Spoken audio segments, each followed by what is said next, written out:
Всем здорово, Ланос 1.5.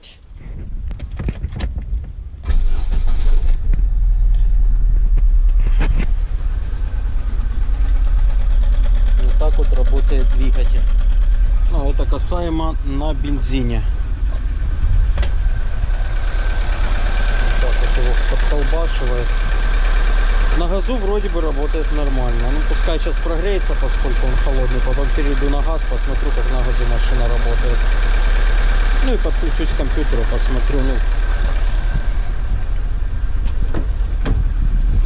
в принципе, ошибки нету, ничего не выбрасываю. Буду смотреть. Подключился к ноутбуку.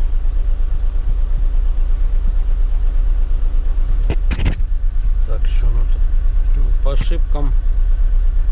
Регулятор холостого хода, но в принципе, если бы она была активна, горел бы чек. Так, это я тогда сбрасываю ошибку, но это не в ней причина. Также вот еще 13,8 соотношение топлива-воздух должно быть 14,6. Эта машина работает на бензине. Сейчас переключаю ее на газ. Надо газку было дать.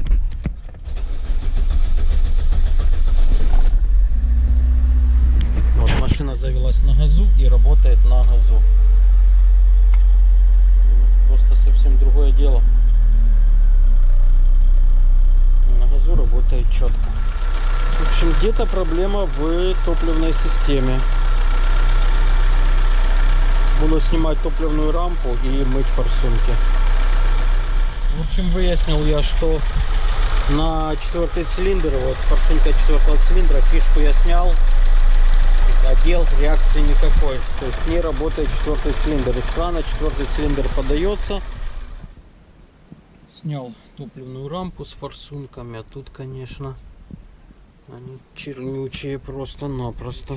Вот это вот четвертая, та, которая не алю, третья, вторая и первая. Так, забрал форсунки с промывки. В общем, вот так вот выглядят форсунки здорового Ланоса. В общем, мыли их в ультразвуке, потом на стенде. Сейчас, в общем, ставлю новые уплотнительные резинки и топливную рампу на место и пробую. Форсунки на место установил. Ну что, стартуем. Сейчас ждем, пока пускай топливный насос прокачает, поскольку рампа пустая. Сейчас сразу она и может и не завестись.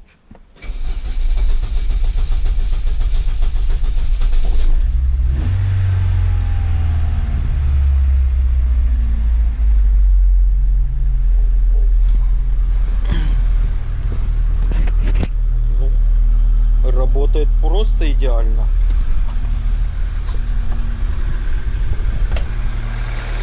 И заметьте, работает идеально с отключенными форсунками и с отключенным топливопроводом подачи.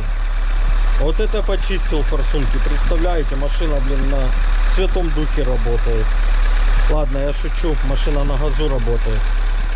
Так, ребят, ситуация следующая. В общем, форсунки я с промывки забрал, установил их, но машина все равно троит. Но меня сразу предупредили, что, короче, вот две форсуночки, вот на них крестики поставили, короче, сказали, что они то льют, то не льют. Короче, ну, неадекватно они работают. Я их как бы установил, попробовал, нет, не прокатило. В общем, купил две новые форсунки.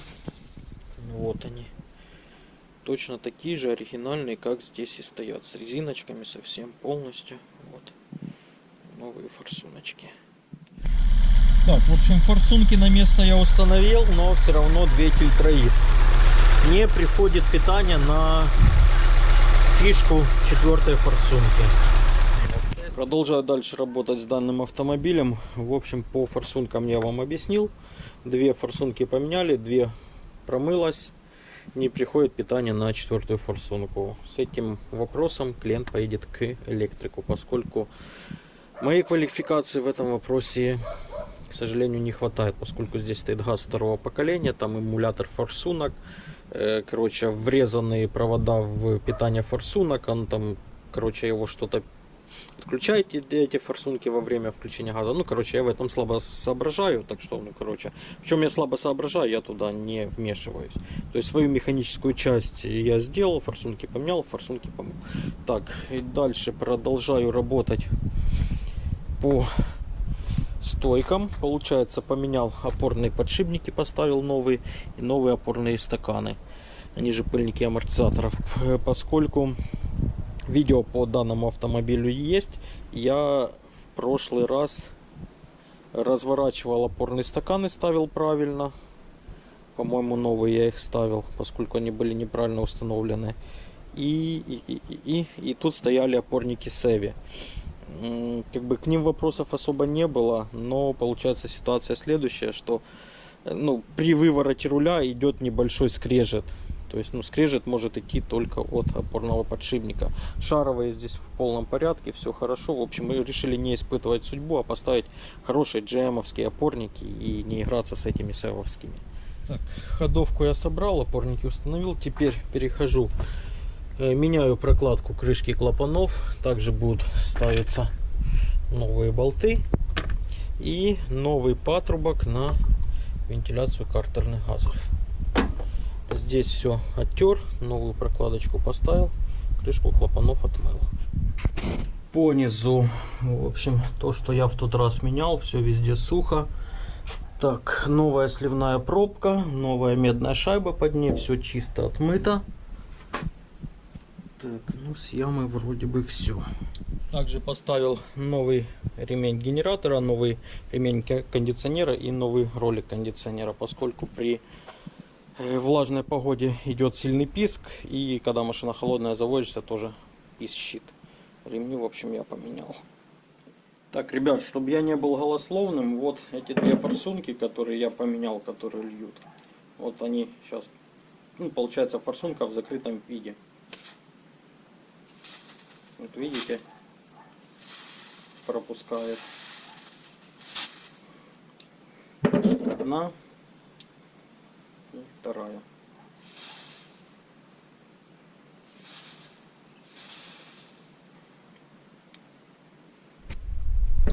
По данному автомобилю, в общем, все, что мы обсуждали с клиентом, я сделал. Единственное, по проводке, но это не моя компетенция. Вот такой вот видеоотчет. На этом все. Да, и также еще поменяны масло в двигателе, воздушный фильтр и масляный фильтр. Пробку я вам сливную показывал, вот свежее масло залито. Все в полном порядке. На этом все. Катаемся, не ломаемся. Всем удачи. Пока.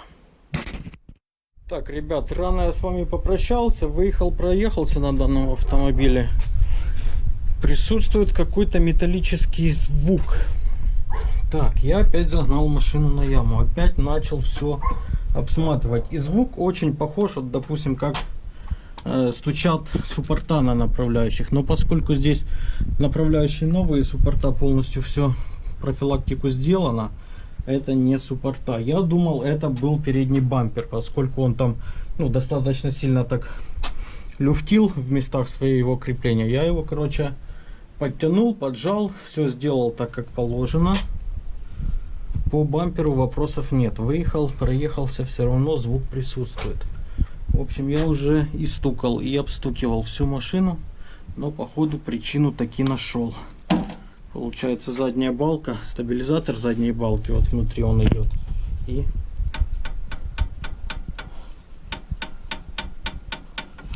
он вот здесь вот вместе своего крепления играет. Вот как раз такой вот звук и происходит. Надо это исправить. Снял колесо. И вот в этом месте он и играет вместе своего крепления.